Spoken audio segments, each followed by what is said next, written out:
What's going on, guys? You're with Hardy Tech. Welcome back to some more grinding for Pokemon Leaf Green, the Egg Lock run. Today I got about 56 minutes of grinding for you guys that will be sped up, of course, because that would be a very long time to talk. And I have some user-submitted stories from you guys. So in part 5, I asked you guys to submit some of your awkward or weird stories to me to read. I said, of course, they'd be all anonymous, and I completely forgot about this in the morning when I woke up, and I had like 40 messages in my inbox, which blew my mind because normally I get like 5 messages a week. So and I'm like reading through them, and there wasn't I didn't use every story, and I'm not going to use every story, obviously. We're only going to be doing like 2 or 3 stories today, but there was some pretty good stories in there. I just tried to pick the very best ones that I could see, and I haven't read all of them yet, so just because you don't hear yours doesn't mean that it may not be used in the future, because I will be probably doing this for future grinding videos as well. So let's get to our first story. Alright, when I was 13, I believe, I went up to Scotland for the first time. Now here in the UK, which includes Scotland, side note, it's surprising on how many people didn't realize I was being sarcastic when I said the UK wasn't a part of Scotland. Thank you.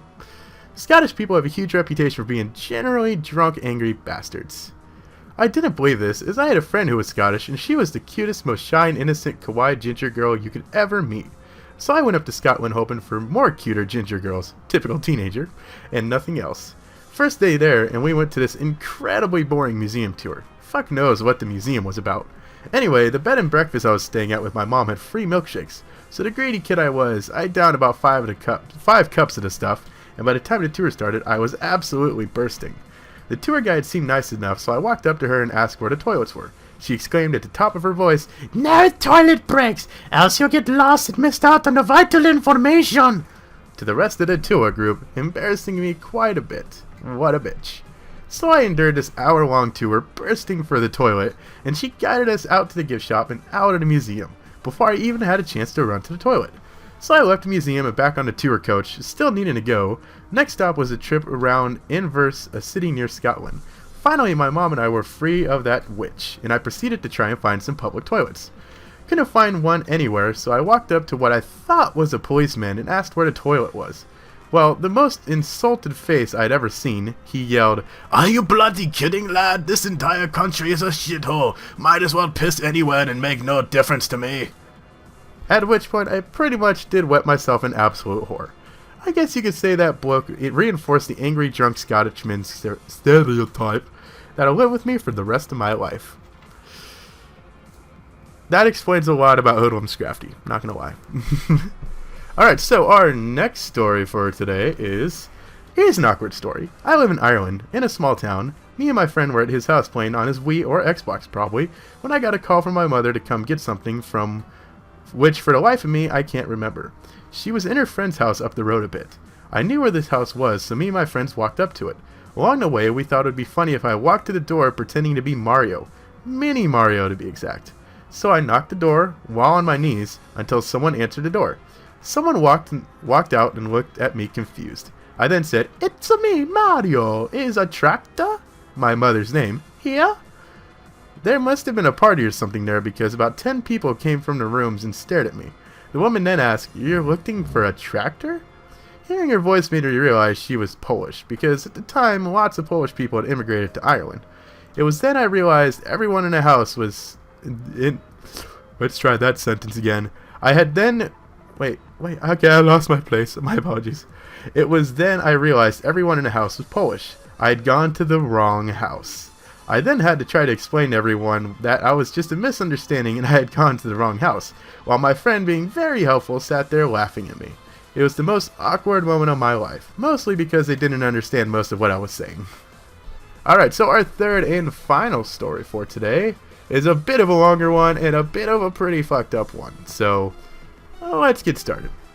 Wow, okay, I wasn't sure if I was ever going to tell anybody this, but it's late and I'm sleep deprived, so I guess I'll just write it now and regret it in the morning. First off, just for some background, my mom died right when I was born. She was actually really, really hot, but this isn't about her. I guess that's, well, fucked up to say, but whatever. Yeah, maybe a little. I actually grew up with my dad's family because my dad had all sorts of emotional issues and he bailed before I was born. So as you can see, my childhood was kind of messed up. Anyways, growing up, I feel like there was always a lot of distance between me and my sister. When I was about 17 or 18, I first noticed that my sister was a hottie. Yeah, I think you guys know where this is going. I don't want to go into too much details about it, but basically what happens is that I accidentally found a video that she made of herself. I knew she didn't make it for me, but I thought she was so fucking beautiful that I watched it twice. I probably would have watched it a hell of a lot more, except that, like, right around the time I found a video, all this crazy shit went down and I had to leave home. My dad's family, who I was staying with at the time, got in trouble with the law. I never talk about it. So, I was totally lusting after my sister at this point. She was also having trouble from the law. She was actually in custody when I left home. My friend and I went to go pick her up. When I saw her that day, after seeing the video, I have to be honest, I just wanted to... I'll let you guys imagine what this word is here. Her brains out. Looking back on it now, it's pretty messed up, but I think she had feelings for me too. She actually kissed me right after we came to get her. And it wasn't a sisterly kiss, you know? I mean, it wasn't like ridiculously sexual or anything, but it definitely wasn't sisterly. After we left, we all went to crash with my sister's friend. On the trip there, my friend sort of implied that he wanted to get with my sister, and I got a little jealous. He's a good looking guy, and even though she may be my sister, I just felt like he was competition. Not much else happened between us for a while, except maybe some sexy hugging. Oh god, I love me some sexy hugging, let me tell you, man. I sit there all day dreaming about it. Pretty much everyone in my life at that point was wanted by the government, so we all moved around a lot. I'm not saying that I'm proud of it or anything, but it was actually an awesome time. My friend and my sister never hooked up. I don't think, but I thought there was some serious sexual tension going on between them. It was around that time that I got hurt really badly in an accident. It was fucked up. I almost died. But when I was in recovery, my sister came to see me, and out of the clear blue sky, she started giving me this awesome, slow, passionate kiss on the lips. Sadly, though I guess it's for the best, nothing ever came from it. We spent some time apart, and I started to get really religious, so I tried not to think of her that way. I was actually going well for a long time, like, I was totally over her. But I have to say, like a year or so after all that stuff went down, we were out sailing, not like a date or anything romantic like that, and she was wearing like the hottest bikini I'd ever seen, and it brought back all those old feelings. A little while later, she actually wound up with my friend from before, the sexual tension guy. I can't say I was surprised. But even after she was shacking up with my friend, there was one time we were at a party, my friend was inside, and my sister and I were outside alone. It was a really intimate moment. I think something might have happened, except that I killed the mood when I told her that Darth Vader was our father and I had to go face him.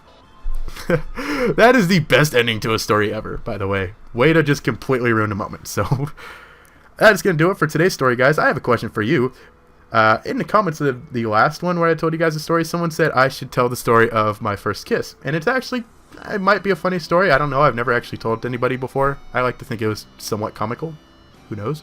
Would you guys like to hear that story next time, along with some more of your guys' stories? Let me know. If you enjoyed this, make sure to like the video. How about maybe 100 likes for the grinding and the subscriber stories? Hope you guys enjoyed, and I picked some good ones. Until then, I'm Hardy Tech Yo-Yo.